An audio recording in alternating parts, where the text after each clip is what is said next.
We are going to get into every single reason why Tesla is down this morning. We're going to talk about every reason why it shouldn't be down. We're going to talk about that at 15 ways from Christmas. But first, this just out just a few seconds ago from Mario Nawfal. He's quoting Trump. Trump says, I want Elon to thrive. Everyone is stating that I will destroy Elon's companies by taking away some, if not all, of the large scale subsidies he receives from the US government. What subsidies? This is not so! Exclamation point. I want Elon and all businesses within our country to thrive. In fact, thrive like never before. The better they do, the better for the USA. And that's good for all of us. We're setting records every day, and I want to keep it that way. So, all right, let's start digging in here to what happened last night. Let's get a bunch of different opinions because the opinions are ranging far and wide. The only opinion that really matters, though, is what will the company be worth a year from now? Oh, no, you want to know what it's going to be worth today? Yeah, remember, a weighing machine in the long term, not in the short term. It is a voting machine right now. We're voting on what? Well, let's find out what we're voting on. I'm going to start with Nick Gibbs. He decided to say this in X today. All right, now that I've gotten this off my chest about the expletive earnings call, Robotaxi in Austin is about to embarrass Waymo. Robotaxi in Austin is about to embarrass Waymo, and it's coming to Florida by end of the year. Of course, that's where he lives. I'm still calling all-time high bet by end of the year. Maybe Elon is sandbagging in order to get his compensation package. I said that last night. Maybe he picked up on it. Maybe he got it separately as his own thought. But either way, $500 by the end of the year, he says, book it. Craig Irwin, who used to be a big-time bear, he's got a price target out this morning of $395. I listened to his analysis on CNBC. As usual, no Craig. I'm not sure why they called on him. Anyway, here's my thoughts. I'm going to start. Now that I've given you a couple of other thoughts, I'll give you my thoughts. Number one, energy is continuing to ramp and will be a massive increasing business with really great margins, the highest margins they've ever shown at 30%. Number two, the semi is coming in 2026, and it's going to have high margins also, and it's going to be massive amounts of sales. Number three, either Robotaxi ramps or it doesn't. That's really what the whole the price of the stock is going to be about for the next 6 months. Either it ramps or it doesn't. And I think it's going to ramp. I think Elon last night said that it's going to be faster than anybody expected. Now, other people, are saying, oh, no, I think it was going to take until 2028. That's not what Elon said. He says, hey, we got a lot of execution to do, but I think he's planning to ramp quickly. And that's the key. That's the key to the price of stock. Number four, right now, not counting Optimus. Optimus is a whole nother story. Number four, the Model Q is coming out in Q4. And I think we'll talk about this a couple more times, but I think that Elon laughed about the Model Y, about this just being another Model Y. I think it was his attempt at humor. I suppose I should go back and watch it 5 times and see if I think he was making a joke. Remember, he's got a very interesting idea of what humor is. I understand it. Number 5, unsupervised rolling out in some geographies. This is key. And when it comes to what might impact sales in the Q4 that nobody's talking about except me, unsupervised is that thing. Number six, FSD in China, Europe, Japan, etc. This is massive. I mean, it's just so big. If these countries start actually getting FSD and people can start paying for it and people can start using it, and it's going to increase sales of vehicles, just like unsupervised will. Number 7, the U.S. business cycle is going straight up. I'll talk more about that in a minute. You have not seen anything yet. It is going to be unbelievable over the next year. Number 8, the Optimus is worth multiple trillions. And of course, nobody's really building much in for Optimus right now. This is from Investors Business Daily. This is their view. Musk sounded a more muted tone on the second quarter conference call, and just before it ended, Musk said that Tesla probably could have a few rough quarters as the $7,500 tax credit goes away at the end of quarter three. Well, okay, but quarter three is going to be amazing. It's going to be huge, and I think we're going to see records in energy, records in overall sales by a lot. And maybe we'll start to see some pickups in other places like Europe. I'm not saying there will be, but we could, quarter four, quarter one, maybe even quarter two, Elon said. But once you get to the autonomy at scale in the second half of the year, certainly by the end of the year, I think I would be surprised if Tesla's economics are not very compelling. Musk said, very compelling. This comment underscores Musk is counting on the Robotaxi ride-hailing service and full self-driving to revive growth with the auto business struggling. Meanwhile, analysts mostly responded late Wednesday and early Thursday with pessimism. Quote, Tesla is crossing the chasm to autonomy while absorbing slower volume, EV incentives elimination, tariffs and investing in new initiatives that may not make margins for years, according to Morgan Stanley's Adam Jonas, a longtime Tesla bull. There was no attempt to sugarcoat the market headwinds for EVs through the remainder of this year, Jonas added. Tesla's stock sank more than 6% prior to the opening bell for Thursday's stock market, signaling an undercut of the 50-day and the 200-day lines. Yeah, it's hanging in there. It's kind of moving a little bit back up a tad now. It was down 305, 304. It's still there roughly. Tesla stock has a new base with a traditional 367 points and 71 cent buy point, according to market surge chart analysts. The base is within a much larger consolidation. Tesla earnings fell 20. We know all this. Automotive revenue fell once again, while Tesla's energy revenue declined versus a year. That's just that is anybody that looks at Tesla's energy as a decline month over month is not paying attention. It is a big increase year over year. Regulatory credits fell to 439 million versus 595 million in quarter one and 890 million in quarter two of 2024. The zero emissions credit is likely to bend lower. It's going to go lower. The Trump budget immediately ended those credits. Yeah, we know that. Tesla said in the quarter two earnings release that it did produce some initial builds of the affordable vehicle in June with volume output later this year. Musk said the new EV will look like the Model Y, a further signal that it'll be stripped down Model Y. I really need to go back and listen to him with his, what do you want to call it? His sense of humor showing. I want to see what he really said, not in script. I need to hear it with his nuance of how he said it. But anyway, what I believe is what I heard him say is they were going to bring it out in the third quarter, but because of the big beautiful bill and the impact that's going to have on sales in the third quarter, then they're not going to bring it out until the fourth quarter because it just doesn't make sense. Another Tesla executive said deliveries won't start until quarter four after the end of credits. Musk was bullish on robotaxis during the conference call, predicting a rapid expansion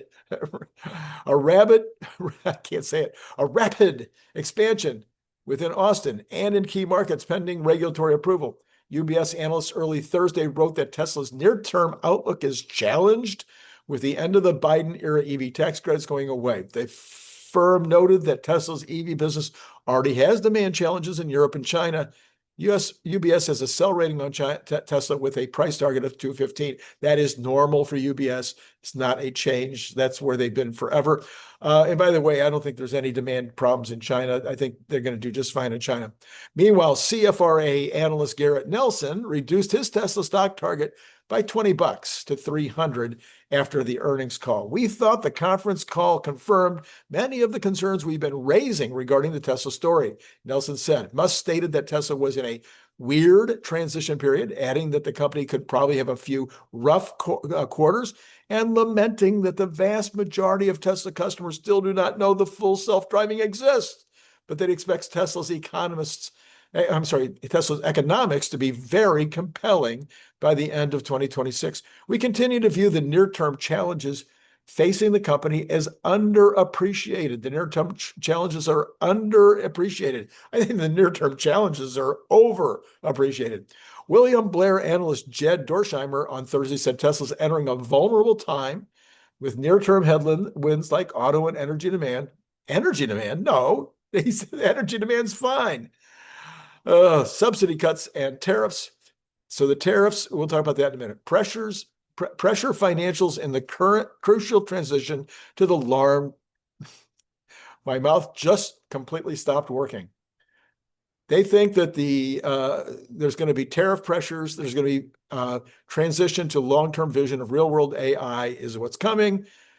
Commentary on the call solidified our view, including Elon Musk stating that the next few quarters may be rough.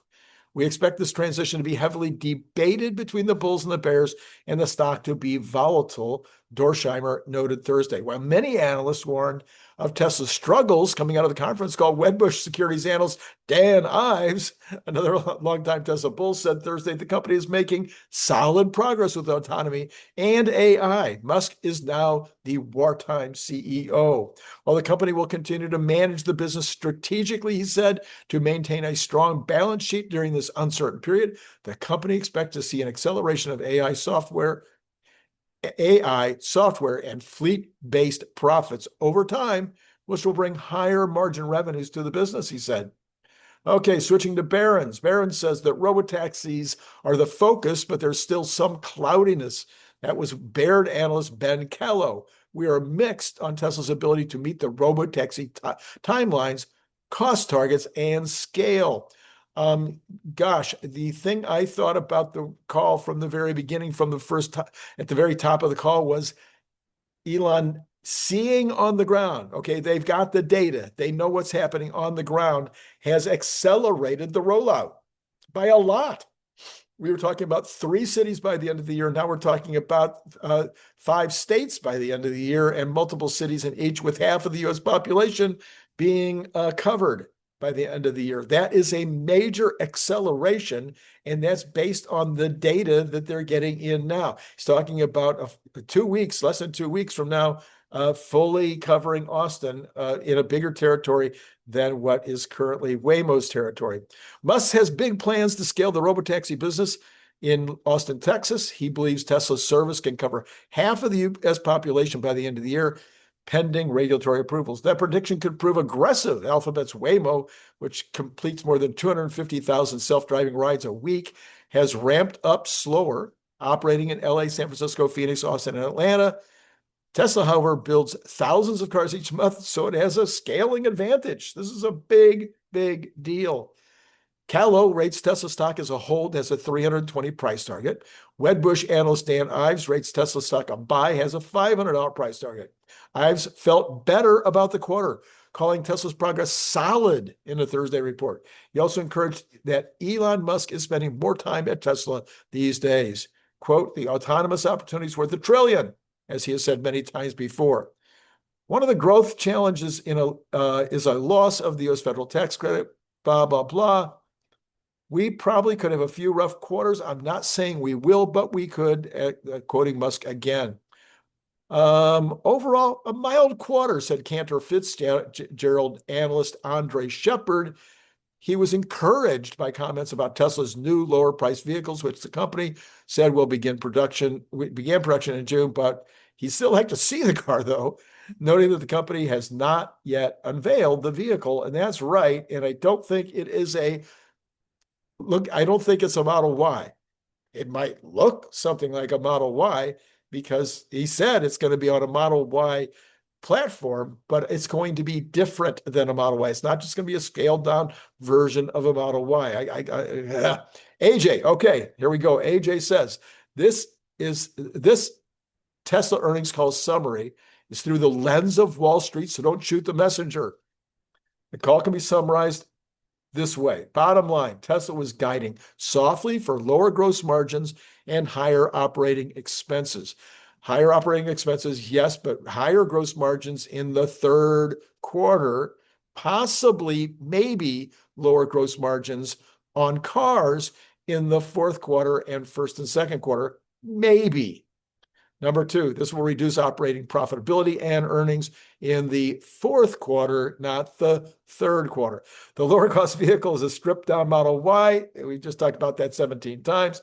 The production cost, quarter two saw a negative impact of $300 million from tariffs, but Tesla's guiding for a higher impact in upcoming quarters from latency in manufacturing and sales. Well, we just saw that General Motors is going to raise their prices by 1%.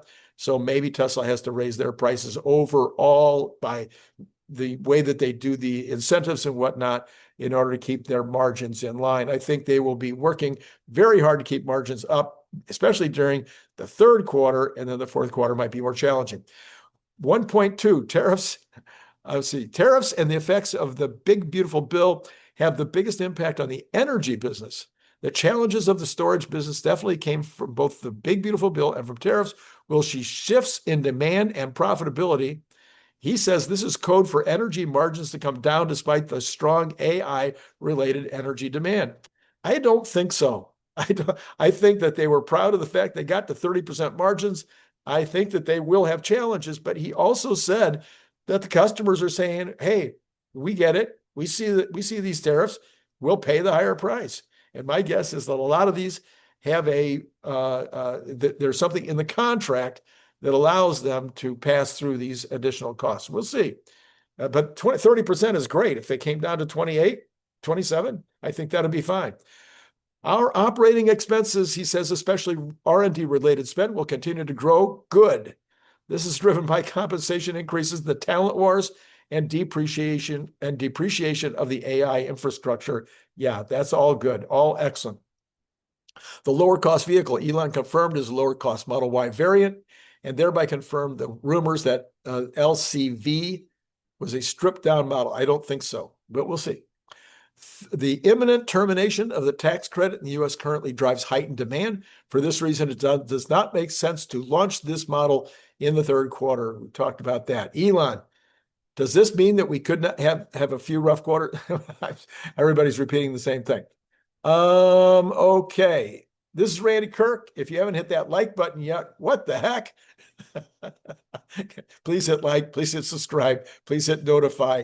We're so close to having enough book people. If you want to review the book, though, there you can still do it. So send that to randykirk77@gmail. Just let me know if you want to be a reviewer, but we've got, I think, well over 80 now. All right. The All In podcast crew, you know I'm a big fan of those guys. They did this amazing thing yesterday out of the blue.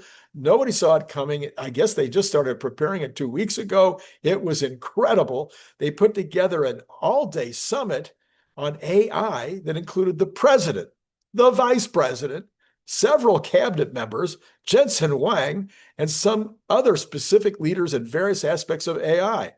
Some people complained that Elon Musk wasn't invited, but there was no Zuck, there was no Sergey, there was no Lucky, there was none of the other hyperscalers. They let Jensen speak for the entire category. Now, the most noticeable aspect of this entire event, your country right now is being run by successful people, successful business people, not lawyers. There's no lawyers. There was no lawyers in the bunch. It's a bunch of successful business people that are putting together these deals, like, for instance, the Japan tariff deal. Who ever heard of such a deal? Japan says, yeah, we'll open our markets, but we're not really going to open our markets. I think that's how Trump even put it. Yeah, we'll open our markets, but no. So yeah, we might get a few more cars in there. We might get a few more of this and that, but they're not really going to open their markets. So instead, they're going to provide $500 billion in financing for projects in the United States, and they're going to take a 10% cut of the profits on those financing deals, while the U.S. will take a 90% cut in the profits, which will reduce the tariff. This will be revenue to the U.S. government on the deals that are put together. So then what about the rare earths deal that was put together? These are business deals. So this is a private-public deal that we've talked about a couple of weeks ago, but he was there. The gentleman who runs the company was there talking about this deal. They're going to rapidly expand their magnet production, their rare earth mining, they're refining. He explained all the details of how all that works and the massive rapid expansion that they're going to undergo, the big order they have from Apple, the big orders that they have from the U.S. government, and the fact that the U.S. government is also going to profit on this deal. The money will go into revenues for the U.S. government because of the private-public nature of the deal. In the week, by the way, in this case, the Pentagon is part owner of the company at this point. Okay, so what about generally speaking in the economy? In the week ending July 19th, the advanced figure for seasonally adjusted initial claims was 217,000, a decrease of 4,000 from the previous week's unrevised level. What do you mean they didn't revise it? What is that? I don't understand. Please help me. The 4-week moving average, however, was 224,000, which is also a decrease of 5,000 from the previous week. So there are not that many people being laid off. It's the economy must be doing better than people say it's doing, and we'll see more evidence of that in a second here. Now, this, though, the total number of continued weeks claimed for benefits in all programs was 2 million, an increase of 113,926. That's up pretty substantially. So again, people that are unemployed are finding it a little harder to find employment. We've also heard that people that were just out of the university, just graduated, they're finding it a little more difficult than usual to find a job. CNBC says this: U.S. President Donald Trump will visit the Federal Reserve on Thursday. He's going over there. He's escalating his pressure campaign against Jerome Powell. He's going to go see him today, I guess. Is that today? Because next Tuesday and Wednesday is when the Fed's going to meet, make their decision. This is the first time in 2 decades that an American president will be making an official trip to the central bank. American presidents have traditionally respected the independence of the Fed. They've never, that's just a lie. They always are complaining about the Fed. Okay, Trump's visit is a remarkable symbolic move as Powell continues to not want to drop the rates.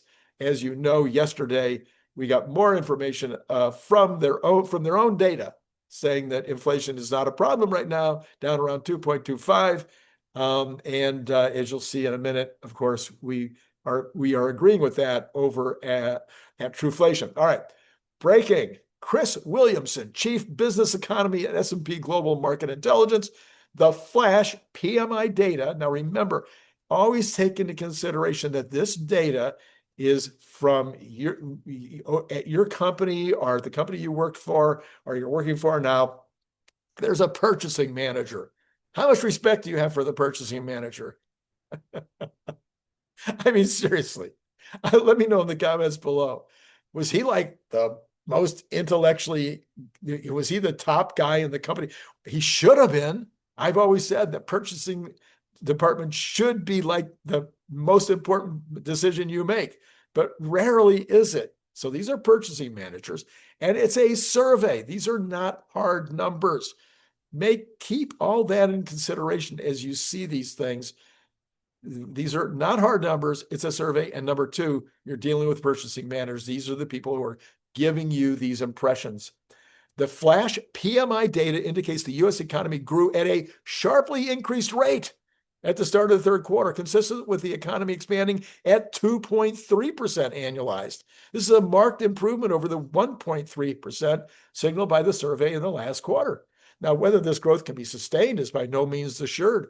Growth was worryingly uneven and over-reliant on services as the manufacturing business conditions actually deteriorated for the first time this year. Business confidence about the year also was deteriorating in both manufacturing and services because of what? Okay, because of tariffs and because of reduced federal government spending. This is understandable. This is something I've been expecting to see. I don't know whether this is going to impact the fourth quarter, but we will see. Inflation pressure, because remember, a lot of the reductions in government spending haven't really hit yet because all these judges were getting in the way of the government trying to cut spending. Inflation pressures have meanwhile intensified, according to these companies, Higher costs and selling prices due to tariffs, though increased labor costs are also prevalent, in part reflecting labor shortages continuing to be a thing. I think that that's going to be less of a thing. And again, I'm seeing across the board that inflation is not an issue. But these are the purchasing agents, and this you might trust them a little more on this than the other stuff. The rise in selling prices for goods and services in July, which was one of the largest seen over the past 3 years, suggests that consumer price inflation will rise further compared to the Fed's hope for 2%. All right, finally, we've got the Census Bureau saying that sales of new single-family homes, these are new homes, in June were a seasonally adjusted annual rate of 627. This is a 0.6% above the May rate, 6.6% below June of last year. For the for sale inventory and month supply, the seasonally adjusted estimate of new houses for sale was 511,000. This is 1.2% above May and 8.5% above June of last year. So inventories are growing of new homes. This is a 9.8 month supply. Month supply is 1% above the May rate and 16% above June of last year. So you'd expect housing prices then to be coming down, which is 30 to 40% of your CPI. Well, the median sales price of new houses sold in June was 401,000. This is 4.9% below May and 2.9% below June of last year.